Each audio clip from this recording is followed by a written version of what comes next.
Call to order Safety and Public Works Committee meeting, May 16th, 2022, 6:45 PM, council chambers. We have 10 items on the agenda tonight, first of which is a street closure event application submitted by DDBC for the Here for Good Market. Interim Engineer Sandy, if you want to take this one, give us the high points. Yeah, thank you, Mr. Chair. So this request came in from the Downtown Brainerd Business Coalition, and it is their weekly Here for Good Market. They had this last year, and I believe the year before. The event closes down South 7th from Laurel to Front Street. They have vendor tents in that area, and usually some music playing by a local artist. The event has gone very, very well in the past. The proposed conditions in the event application can be seen. And they are, get down there. Coordinate with the street department, so we usually just drop traffic control off for them down there so that they can put up the traffic control, and the police helps them close the street down every day or every Tuesday. They use the power off of the poles, I believe, and the community development department just asked that they remove all the signs immediately after their events each week. And then they also need to submit their certificate of liability insurance, and that is everything, I believe. Okay. The street closure application is 1 p.m. to 8:30 p.m., but that is not technically their hours, correct? Not technically, no. I believe they start at about 3 generally in the past. 3 to 6 p.m., Mr. Chair. So they need about an hour and a half to get the street clear and everything, and so in the past. Just give them some flexibility. Yep. Okay. Just wanted to clarify that. All right. Any other discussion? Motion when you're ready. Go ahead. Move to approve. Second. Motion and a second. Any more discussion? Go to a vote. All in favor? Aye. Motion passes. Item number 2 is another event street closure application for the Independence Day celebrations. I'm not sure who wants to speak on this one, if it's Engineer Sandy or Community Action Executive Director, Mayor Badeau. Would you like me to step to the microphone? And state your name. If you want, you can. You don't have to. He wants to. We'll be official. Mine's not loading anyways. So. Cucumber soup must Yeah. have affected him. He's still You got the cucumber shirt. Got to dress appropriately. Dave Badeau, Brainerd Community Action Executive Director, 602 North 9th Street. Before you is the application for the 4th of July celebration. For the most part, everything is pretty similar to the way it has been in the last couple years. We are still dealing with construction at the high school, so there will be a little bit of alteration to the parade route in that we will be shortening it.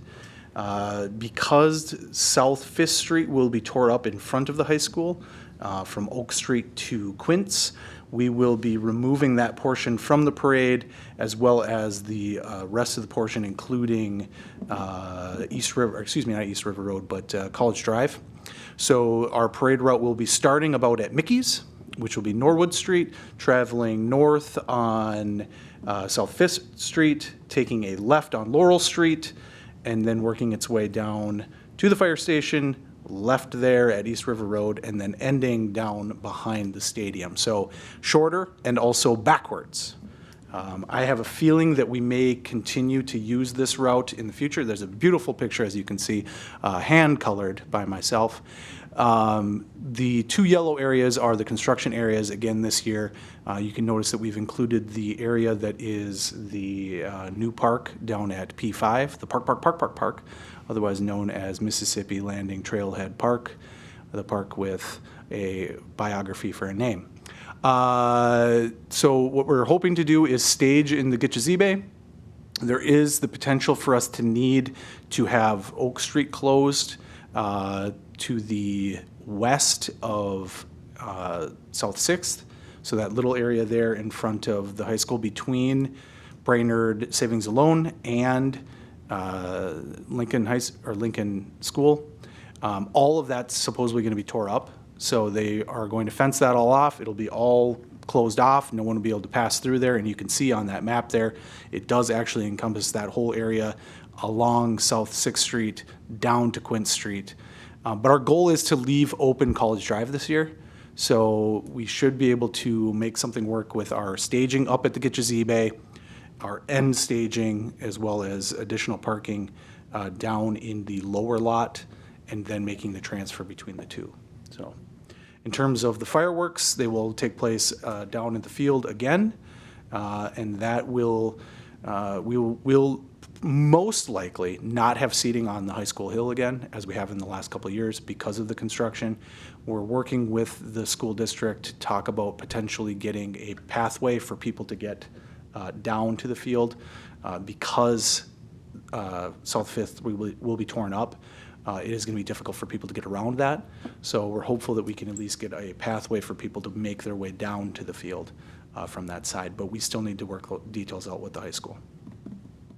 So in terms of barriers and stuff, we're basically blocking off, as you see, along Fifth, Laurel, East River, and then at the bottom, East River, where East River meets College Drive. Excellent. You've already spoken with the school district about the parking lots? Yeah, so the school district, we are still in talks to finalize what our plan is going to look like. You guys are seeing this before they are. However, we've been in meetings with Reed TC in terms of how this should be played out, and as well as the police department. So we've all been involved trying to create the best plan as possible. Okay. Mr. Sandy? Yeah, so the only conditions on the permit are to make sure that Mr. Bedeau coordinates with Sean Midda at the street department for that traffic control. He'll have this map, so they'll be able to drop it off. And then obviously remove the signs and banners after the event. Already talked about coordinating the activities with the police, so that's what we have. One question I seen here too, just permit with the fire department for the fireworks? Yep. Or is that, would that be handled separately with other? I'm not sure. That's a good question, actually. I'm forgetting what our process is on that. Probably need to talk to Tim Holmes, I'm Yeah, assuming. Okay. I can follow up with the fire chief if you'd like. Okay, yeah. Yeah, we'll definitely get that taken care of. Yep. Otherwise, I'm ready with the motion. Go ahead. I'll include those three. So I move to approve with the three conditions: removal of banners and signs, working with the police on throughout the day on traffic control, and then permit for the for the fireworks with the fire department. Second. Motion and a second. Any more discussion? Go to a vote. All in favor? Aye. Motion passes. Thank you. We have a parade. We have a parade.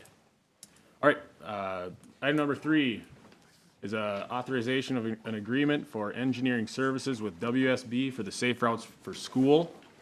And this would be Assistant City Engineer James Flading. Yep, thank you. I believe on April 29th, we received 4 proposals for the Harrison Elementary Oak Street Safe Routes to School project. 4 proposals included submissions and estimated fees. Bolton and Mink with $100,913, SEH with $123,000, SRF with $84,985, and WSB for $48,942,000. Upon receiving the proposals, City Administrator Bergman and myself both reviewed all the proposals, and we came up with a scoring system basically containing 5 separate equally weighted categories. Essentially the understanding of the scope of the project as a whole and what would be expected from the city's perspective. The kind of work plan, the layout from start to finish of how the project's going to get done, project team availability, what each proposal kind of laid out that they would expect from city staff to get the project completed, and then estimated fees as well were considered.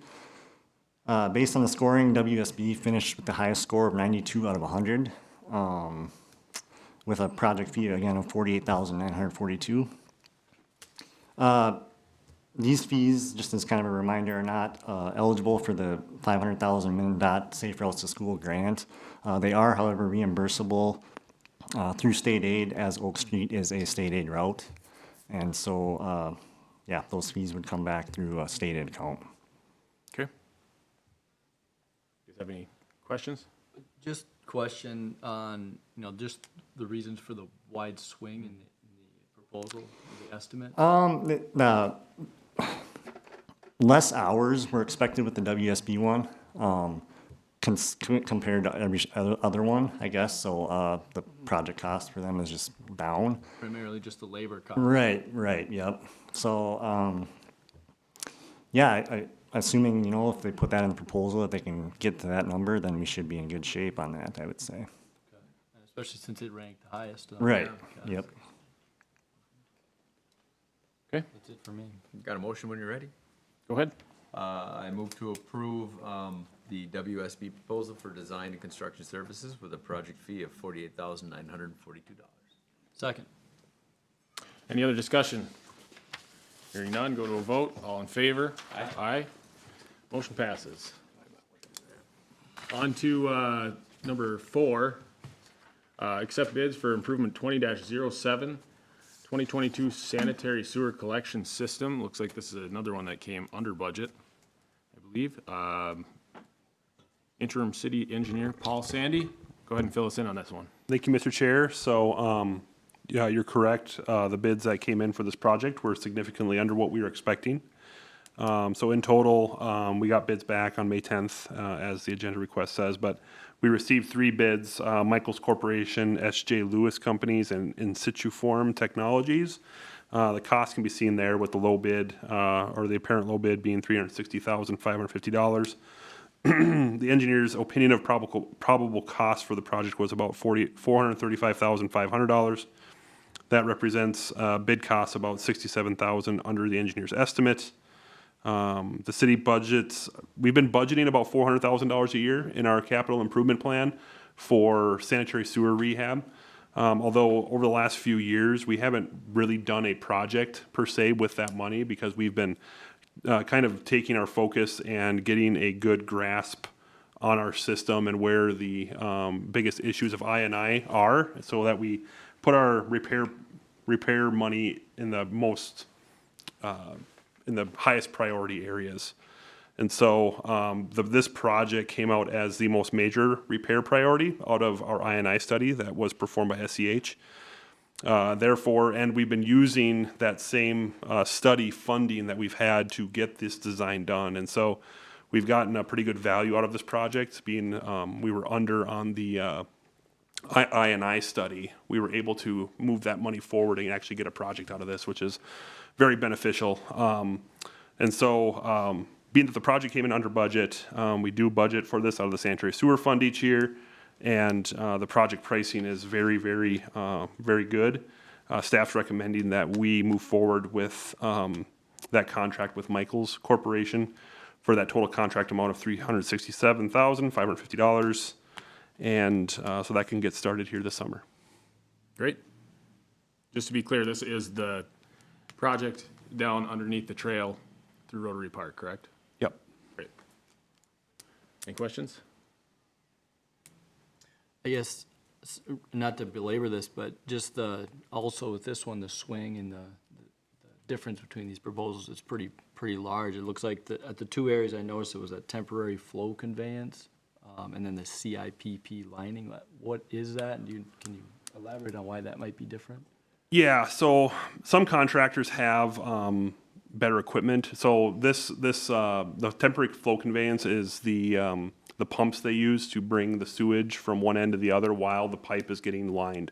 And so that's the 2 major work categories, right? So, really this depends on contractor availability. It depends on equipment that they have to do the job. A lot of contractors won't bid on these larger pipe projects because they don't have the conveyance or the pumping systems to move the amount of sewage from one end to the other in a temporary pipe. And so Michaels is a very, very big company. They do a lot of work for, I think, Centerpoint Energy and the gas company. So they're very skilled in this type of work. This is also a very, very competitive market. The trenchless technology market is competitive across the board. And so these other contractors might be busy so that they probably threw a price at it because it's easy for them to do so and just hoping to get it and making a pretty large profit off of it. So it kind of depends on how busy contractors are, what type of equipment they have, and their skill level in doing this. And obviously Michaels is pretty confident in their work. Thank you. Yep. Ready with the motion? Go then? ahead. Move to accept the bids and award the contract for improvement 20-07 to Michaels Corporation in the total contract amount of $367,550, and authorize proper signatures on the agreement. I second that. Motion and a second. Any more discussion? Hearing none, go to a vote. All in favor? Aye. Motion passes. Item 5, we have a professional services agreement with SEH for construction administration on improvement 20-07, 2022, sanitary sewer collection system repairs. Mr. Sandy, go ahead and fill us in on this. Yes, thank you, Mr. Chair. So this last one, this item was contingent on the last one. So with the approval of that project that you just performed, this SEH proposal would be for the construction administration services for that same project. So SEH designed the project. They've been working off of their other fees for the I&I study to get it up to this point. Those fees are pretty much exhausted, and it's really out of the scope of what their professional services agreement would be for. So we asked SEH to provide a letter proposal to us for performing those construction services on behalf of the city. You can see in their proposal, they're asking for a fee of $36,500, which is about 10% of the construction cost. Staff finds that to be pretty reasonable for construction administration. You know, a lot of times we'll see engineering, a total engineering fee with design and everything included of about 20%. And so that 10% is about half of the work. So it's right in line with where we're kind of thinking this project should be a fairly good fee. And it even stays within that budget of $400,000. So. I just have one question. Yep. If we had a full-time city engineer, would we still be making this request? Yes. Okay. Great. Have a motion if you're ready. Go ahead. Move to approve the attached scope of services with SEH for construction administration for the improvement 20-07 and a fee not to exceed $36,500. Second. Motion is second. Any more discussion? Hearing none, go to a vote. All in favor? Aye. Aye. Motion passes. Item number 6 is accepting bids for improvement 22-02-2022 crack sealing project. And again, this is Mr. Sandy. Go ahead. Thank you, Mr. Chair. So we opened bids for this project. I don't remember what day it was. May 6th. Yep. So we got 7 bids back. This is usually a very competitive project. There's a lot of companies that provide these services. You can see the costs that were provided by the 7 contractors. The low bid being from Midwest Asphalt Maintenance at a cost of $14,823.90. You'll recall this is the project where we buy the crack filling material on behalf of the contractor. That amount is $8,212.50. We budget $25,000 annually. And so this project falls right in where we would hope it to be at $23,036.40. That number may fluctuate a little bit. Crack sealing isn't an exact science. It really depends on how wide the crack is, how deep the crack is, with how far you get. And so the number we estimate for a total linear feet of crack sealing could be off dependent on kind of the degradation of the street. And so what staff's recommending is that we approve the contract with Midwest Asphalt Maintenance for that total bid amount of $14,823.90. Great. Make a motion, move to approve the bids and award the contract for improvement 22-02 to Midwest Asphalt Maintenance in the total bid amount $14,823.90, and authorize proper signatures on agreement documents. Second. Motion and a second. Any more discussion? Go to a vote. All in favor? Aye.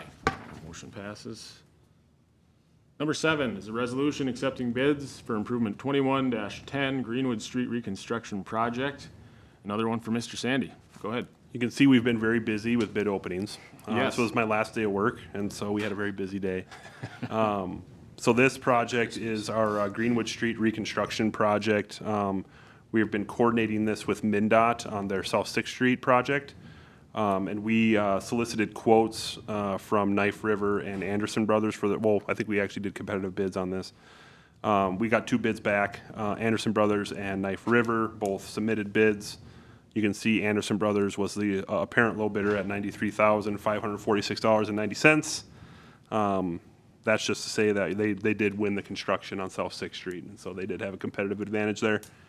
Engineers' opinion of probable cost was $103,556, so that low bid, looks like the rest of my text got cut off there, but it's about $10,000 under our engineer's estimate, so about a little over 10% under.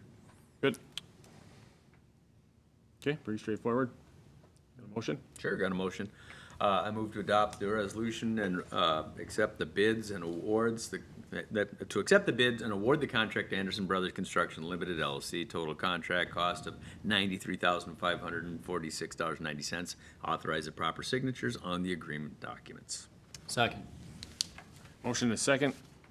Any more discussion? Hearing none, go to a vote. All in favor? Aye. Motion passes. Number 8, we have another resolution accepting bids for improvement 21-12 North Brainerd Reconstruction Project. And take it away again, Mr. Sandy. Thank you, Mr. Chair. So this was our large project for what was planned 2022. What ended up happening is we had some information from contractors that they were having a hard time procuring pipe materials and other materials to construct the project. So staff's discretion, we issued an addendum to all the contractors to plan on this project in the 2023 season. And so that's why we did get bids back. I'm afraid if we wouldn't have done that, we wouldn't have gotten anything because no one could have gotten materials for it in the timeframes we had in the contract. So you can see we received 5 bids for the project. The low bid coming from DeChantel Excavating LLC. Second lowest was Anderson Brothers right behind them, about 30,000 less or more. So the bids were pretty tight on this one. That represents about $89,700 over the engineer's estimate, which is about 2.28% over. Bids that were received, you know, we kind of use a 5% threshold for kind of looking at those, and the 5% is within what we feel is a reasonable tolerance to our estimates. Plus, right now, with the given current state of price volatility, it's actually amazing that we were able to get it within that 5% threshold, given the availability of materials and material shortages right now. So we've been talking with the apparent low bidder quite a bit the last couple of weeks in between the bid time and tonight. There might be an opportunity to get some materials by August, and so we'll continue kind of looking at that situation and seeing if we would allow him to do like the first phase of the project in 2022 if this was awarded tonight. However, we just need to keep an eye on that. We don't want to end up in a situation where we get into a project and we can't finish a full phase before the end of a season and have an open construction project during that time. So if the bids are awarded tonight, we would, you know, continue those conversations with Mr. DeChantel and come up with a plan moving forward. We'd obviously keep the council apprised of that situation as we move forward. Okay. I just have a question. So with 2 bids that are approaching $4 million, but they're only $30,000 apart, I'm all for going with the lowest bid, but is there a difference between the 2 companies as far as their chances of getting it done this year? Or does that not change? No, I don't believe so, and it really couldn't change our opinion anyways because we're obligated to take the lowest responsible bid in this situation if both contractors are responsible, which they are. Okay. Just one really quick question. I was just going to ask with my motion if I should include the 2023 fiscal year in there, but perhaps not, given the availability. If the materials are available, perhaps we could get started earlier. So maybe that answers my own question. Yeah, I would Don't say put we keep it open-ended so we can keep those talks open. You know, we have it in the contract to start it in 2023, which is what we'll probably fall back on if there's any doubt. Okay, I'll just this leave point. it as is then. And I'm ready with the motion. Yeah, go ahead. Move to adopt the attached resolution in which accepts the bids and awards the contract to DeChantel Excavating in the total contract amount of $3,942,248.75, and authorize proper signatures on the agreement documents. Second. Motion and a second. Any more discussion? Hearing none, go to a vote. All in favor? Aye. Aye. Motion passes. The ninth item tonight is a resolution, master partnership agreement with the state of Minnesota for collaborative design, construction, and maintenance projects. Interim city engineer Paul Sandy, go ahead. Thank you, Mr. Chair. So our last master partnership contract with MnDOT has expired, and thus now we've gotten a request to renew our master partnership contract.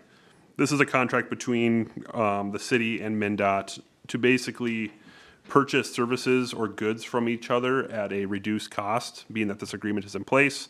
That could be, facility rentals, equipment, testing, anything that has to do with, maintenance or construction of roadways.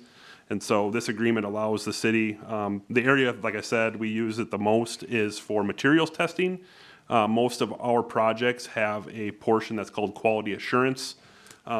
We hire consultants to do the quality control testing of the contractor. That means they're out on site doing the gradations of the aggregate. They're doing slump testing of concrete. They're doing all that, and the city's paying for that.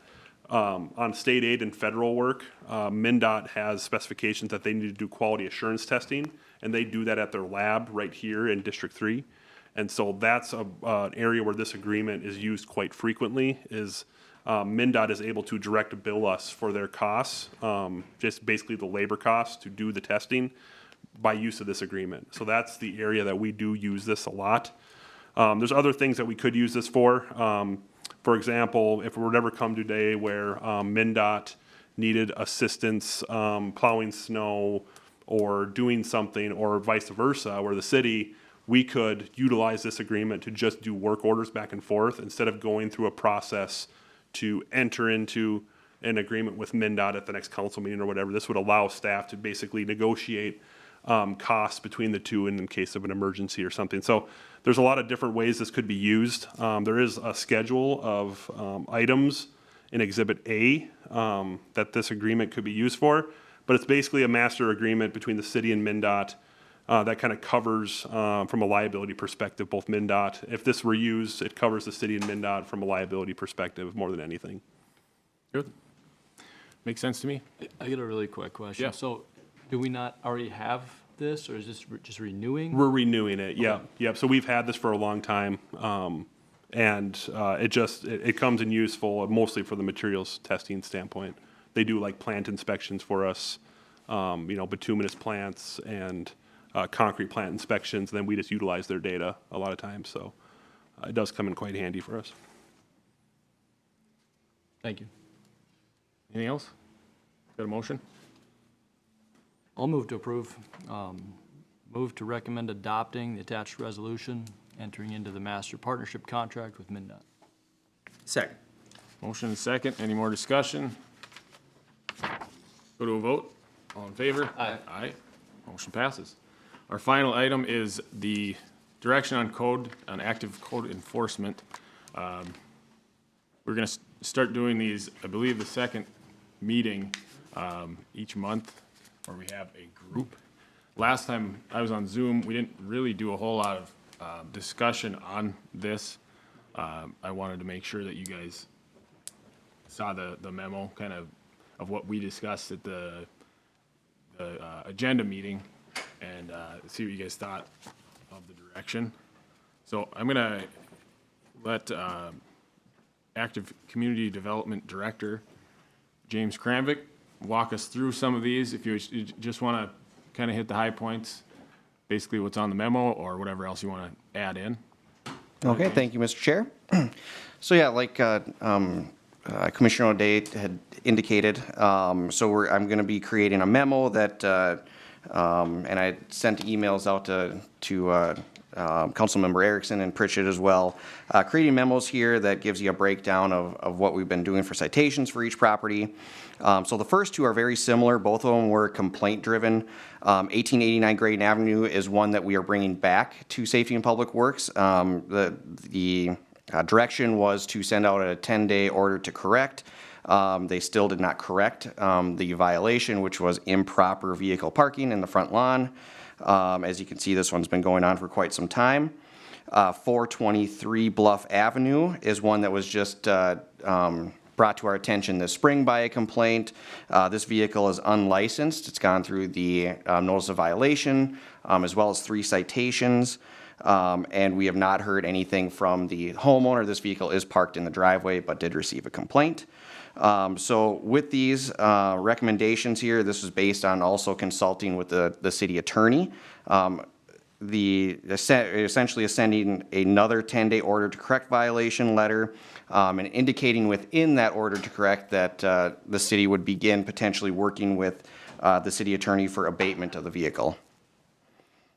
So wanted to get your guys' feedback on those two, since they are pretty similar. So in both instances that there's no show of effort to work with the city. So at this point, we're looking to abate. We're Yep. sending another 10-day letter, correct? That's correct. And then Still we- 10 days with an order to correct, and letting them know that we'd potentially be working with the city attorney.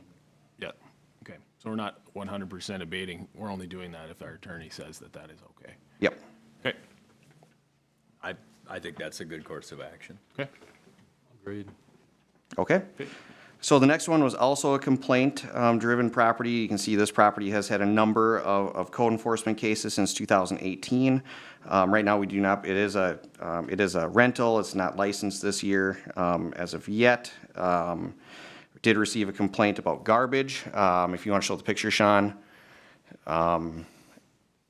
This one, it's primarily in a shed slash garage. The doors have blown open now. Nobody's living there anymore. Essentially, there's a pile of garbage in there. So a recommendation from staff on this one is to abate the property immediately for all garbage. I just wanted to clarify, you said that it's not licensed as a rental right now? I don't believe so. It has not been licensed for this year yet. It's also vacant. It's also vacant. But I do remember this one coming up last year as well. It sounds like it's been This one has had a number of problems. many issues since 2018. So going forward, it's up to us to issue a rental license to this property owner if they applied. They haven't applied, I'm guessing? Yep, they would have to apply, so we could look at that, But they at the didn't apply application. this year? We're not sure if they were gonna apply this year or not. Okay. Okay. So just to abate? Yeah, I think so. Okay. Okay. And then the next 4, I believe, are, Yep, the next 5 are very similar, so I probably won't go through each one of them. They are properties that have a history going back 1, 2, possibly 3 years. All of them have to do with property maintenance. So there's a number of property maintenance, obviously violations within the city. These 5 in particular are ones that the building official has kind of earmarked, the entire building department, as potentially hazardous structures, kind of if left untreated. The recommendation from staff, in conjunction with the building official, was to issue a new 30-day notice of violation based on which structure has the issues with the roofing. And then from there, we talked about potentially, having to get the building official in there through a search warrant to see if the inside of it is habitable.